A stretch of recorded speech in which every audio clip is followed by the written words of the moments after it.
오늘 우리에게 주시는 하나님의 말씀은 빌립보서 4장 10절에서 13절까지의 말씀입니다. 빌립보서 4장 10절에서 13절까지의 말씀입니다. 내가 주 안에서 크게 기뻐함은 너희가 나를 생각하던 것이 이제 다시 싹이 남이니 너희가 또한 이를 위하여 생각은 하였으나 기회가 없었느니라.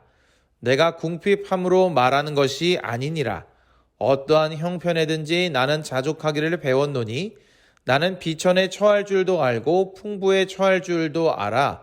모든 일, 곧 배부름과 배고픔과 풍부와 궁핍에도 처할 줄 아는 일체의 비결을 배웠노라. 내게 능력 주시는 자 안에서 내가 모든 것을 할 수 있느니라. 아멘.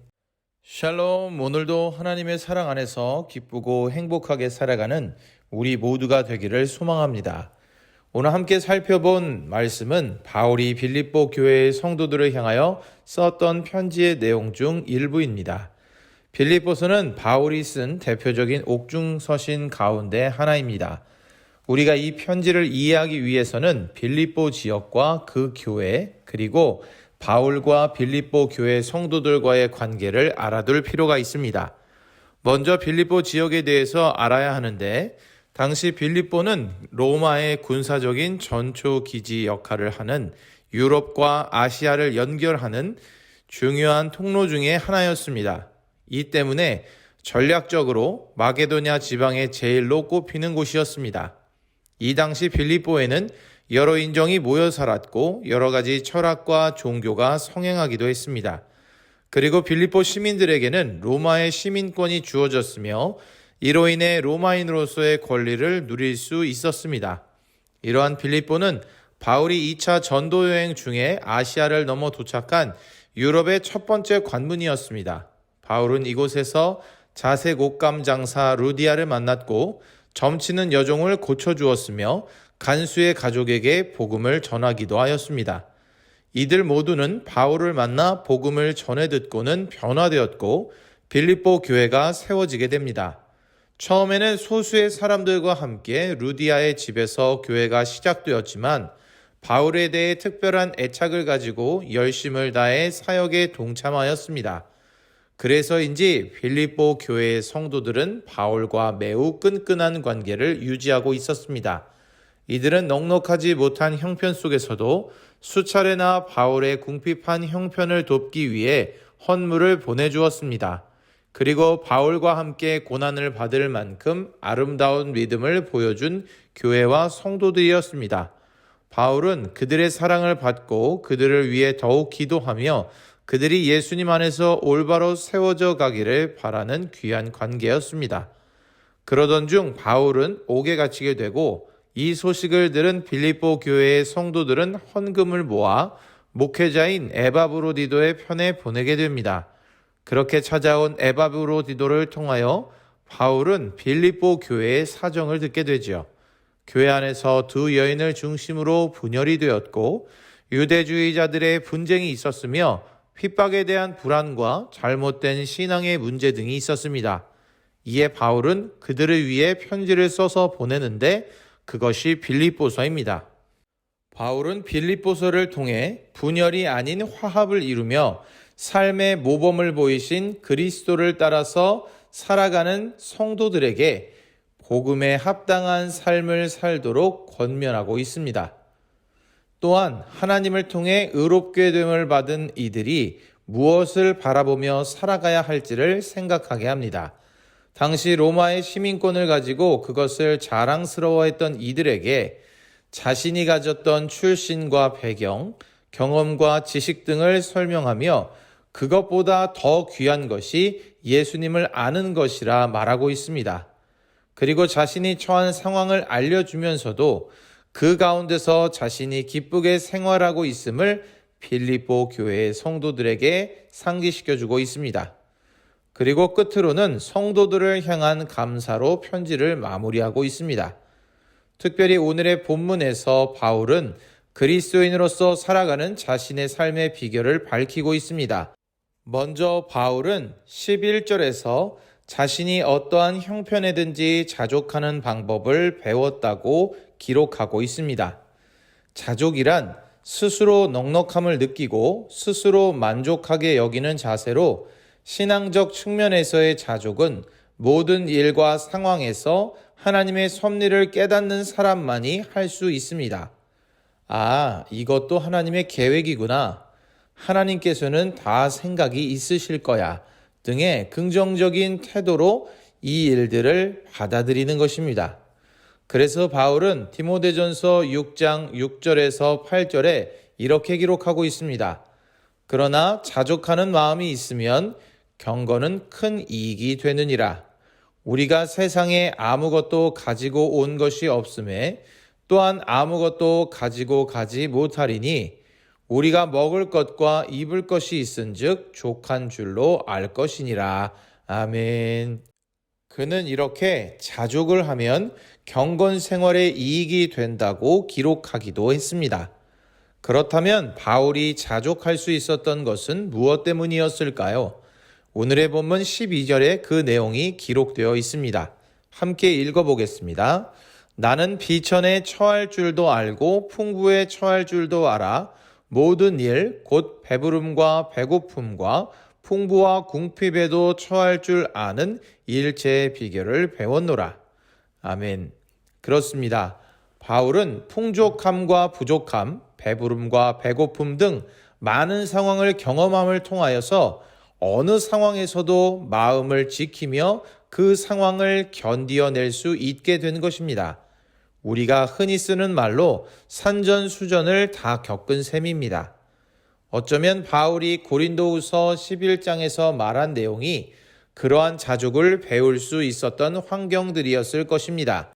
고린도후서 11장 23절에서 27절의 말씀입니다. 그들이 그리스도의 일꾼이냐 정신없는 말을 하거니와 나는 더욱 그러하도다. 내가 수고를 넘치도록 하고 옥에 갇히기도 더 많이 하고 매도 수없이 맞고 여러 번 죽을 뻔하였으니 유대인들에게 40에서 하나 감한 매를 5번 맞았으며 3번 퇴장으로 맞고 1번 돌로 맞고 3번 파손하고 일주야를 깊은 바다에서 지냈으며 여러 번 여행하면서 강의 위험과 강도의 위험과 동족의 위험과 이방인의 위험과 시내의 위험과 광야의 위험과 바다의 위험과 거짓 형제 중의 위험을 당하고 또 수고하며 애쓰고 여러 번 자지 못하고 줄이며 목마르고 여러 번 굶고 춥고 헐벗었노라. 아멘. 바울은 예수님을 만난 후 행복하고 좋은 길을 걸어갔던 것이 아니었습니다. 예수님을 전하는 모든 상황은 그에게 있어 매우 기쁘고 감사한 것이었지만 실제로 그가 처한 상황은 그렇지 못했습니다. 어쩌면 그는 예수님과 함께하는 길을 택했지만 그 길은 좁고 험난하여 아무도 가지 않는 길이었습니다. 많은 사람들이 선뜻 집어들지 못하는 십자가를 지고 예수님께서 가셨던 그 길을 묵묵히 따라갔던 사람이 바로 바울입니다. 그런 바울은 예수님과 함께 예수님의 고난에 동참했습니다. 바울은 그 과정을 통해 모든 것을 넉넉하게 이길 수 있는 일체의 비결을 배우게 된 것입니다. 그는 모든 과정을 예수님과 함께함으로 기뻐하였기에 더욱 넓은 마음과 하나님에 대한 이해를 가질 수 있었습니다. 빌립보서 4장 13절은 그러한 바울의 진심 어린 고백입니다. 함께 읽어봅니다. 내게 능력 주시는 자 안에서 내가 모든 것을 할 수 있느니라. 아멘. 이 내용은 단순히 전지전능하신 하나님께서 내게 능력을 주시기에 내게 불가능이 없음을 선포하는 것이 아닙니다. 바울은 현재 재판을 위해 로마에 와서 가택 연금 상태에 있었습니다. 어쩌면 죽음까지도 각오해야 하는 상황이지요. 바울의 이 말은 자신이 이미 많은 상황에서 그 상황을 대처하여 살아가는 일체의 비결을 배웠기에 자신에게 다가오는 그 이상의 어려움도 자신에게 능력을 주시는 예수 그리스도 안에서 이겨낼 수 있다는 결연한 믿음의 고백인 것입니다. 우리는 이미 읽었던 본문을 통해서 바울이 당한 어려움들이 많았음을 알고 있습니다. 그런데 이제는 죽음의 순간이 가까웠음을 느꼈던 것입니다. 바울은 이미 사도행전 20장 22절에서 25절까지의 말씀에서 예루살렘으로 가는 여정을 멈추지 않을 것을 이야기하며 이렇게 고백한 적이 있습니다. 보라, 이제 나는 성령에 매어 예루살렘으로 가는데 거기서 무슨 일을 당할는지 알지 못하노라. 오직 성령이 각성해서 내게 증언하여 결박과 환난이 나를 기다린다 하시나 내가 달려갈 길과 주 예수께 받은 사명 곧 하나님의 은혜의 복음을 증언하는 일을 마치려 하면은 나의 생명조차 조금도 귀한 것으로 여기지 아니하노라. 보라, 내가 여러분 중에 왕래하며 하나님의 나라를 전파하였으나 이제는 여러분이 다 내 얼굴을 다시 보지 못할 줄 아노라. 아멘. 바울은 로마로 오기 이전에 예루살렘으로 가던 길에서 이미 성령을 통해 자신의 마지막이 가까이 왔음을 알고 있었습니다. 그럼에도 불구하고 예루살렘으로 갔고 그곳에서 잡혀 가이사랴로 가서 2년을 갇혀 있다가 로마로 와서 또 2년을 갇혀 지내게 되었죠. 빌립보서 4장 13절은 그런 바울이 로마에서 편지를 쓰면서 말하고 있는 구절입니다. 우리가 잘 아는 대로 예수님께서도 어떠한 상황에도 처할 줄 아셨던 분입니다. 환영받기도 하셨지만 냉대받기도 하셨고 예수님을 따르는 이들을 마주하시기도 했지만 대적하는 이들과도 많이 마주하셨습니다. 도시의 한복판에도 계셨고 멀찍이 광야나 산에도 계셨습니다. 마지막 일주일은 환영을 받으시면서 예루살렘에 들어가셨다가 며칠 만에 온갖 모욕과 멸시와 가혹한 일을 당하시면서 결국에는 죄가 없으신 분이 우리의 죄를 위해 십자가에 달려 돌아가셨습니다. 바울은 바로 그 예수님을 만나 변화되어 평생을 예수님과 동행했습니다. 예수님처럼 살아갔고 예수님의 사랑을 전했고 예수님을 위해 목숨까지도 바쳤습니다. 그런 그가 그리스도인의 삶의 비결을 말해주고 있는 것입니다. 성령의 감동으로 써내려간 편지 빌립보서를 통해 우리는 그 비결을 알 수 있습니다. 오늘의 말씀을 통해 우리가 깨달을 수 있는 그리스도인의 삶의 비결이란 무엇일까요?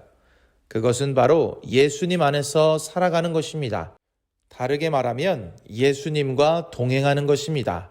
더 쉽게 말하면 예수님과 같이 살아보는 것입니다. 예수님과 같이 하면 예수님을 의식하게 됩니다. 그리고 예수님과 같이 하면 예수님을 살피게 되지요. 그렇게 되면 예수님처럼 행동하게 되고 예수님처럼 기뻐하게 됩니다. 나의 삶의 모습이 그렇게 자연스러운 과정을 통해 예수님을 닮게 되는 것입니다. 내 뜻과 내 생각대로 사는 것이 아니라 예수님을 본받고 살아가는 것입니다. 마치 사랑하는 사람이 함께 살면서 서로 닮아가는 것과 마찬가지입니다. 이렇게 살아갈 때에만이 상황과 여건에 흔들리지 않고 예수님 안에서 자족하며 예수님 안에서 기뻐할 수 있는 삶의 자세를 가질 수가 있습니다. 사랑하는 청년 여러분, 사람마다 정도의 차이는 있겠지만 우리들은 상황과 환경의 영향을 쉽게 받습니다. 이 영향을 무시할 수 없는 이유는 우리가 사람이기 때문에 그렇습니다. 그러나 우리의 상황과 여건은 달라지더라도 우리의 믿음만은 달라져서는 안 될 것입니다. 여러분에게 기쁨이 올 때 감사하셨다면 여러분에게 어떠한 어려움이 올 때에도 하나님의 뜻과 섭리를 믿으며 감사할 수 있기를 바랍니다. 그러면 내가 원하는 대학에 합격하지 못하더라도, 내가 원하는 만큼의 성적을 받지 못하더라도, 내가 장학금을 받지 못한 채로 학교를 다니더라도, 내가 원하는 핑크빛 연애의 시절이 오지 않더라도, 내가 원하는 직장에 취직을 하지 못하더라도, 내가 원하는 대로 결혼이 쉽게 이루어지지 않아도, 내가 원하는 대로 나의 삶이 잘 풀리지 않더라도 안 된다, 못한다 이렇게 말하는 것이 아니라 이번은 하나님의 뜻이 아니겠구나. 내가 못하는 것이 아니라 하나님께서 아니라고 하시는 것이구나. 나는 계획이 없고 나는 대책이 없고 나는 방법이 없지만 하나님께는 이 모든 것이 있으시니 괜찮다라고 스스로의 상황에 자족할 수 있는 것이고, 더 나아가 모든 것이 풍족한 상황에서도 겸손하게 하나님께 감사할 수가 있게 되는 것입니다.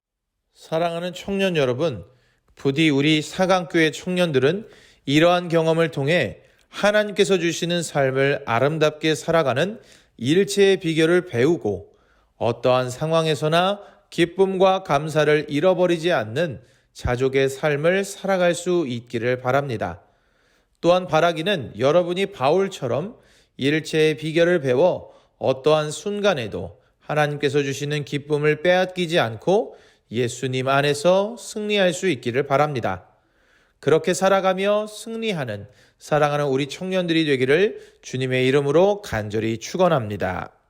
기도하겠습니다. 사랑의 하나님, 감사합니다. 오늘의 말씀을 통해 하나님의 자녀로서 살아가는 삶의 비결을 깨닫게 하시니 감사합니다. 우리에게 자족할 수 있는 마음을 주시고 그러한 마음을 배울 수 있는 상황과 환경도 열어주시옵소서. 그리하여 어떠한 상황 가운데서도 하나님과 동행하며 승리하는 사랑하는 하나님의 자녀로 살아가게 인도하여 주옵소서. 예수님의 이름으로 기도합니다. 아멘.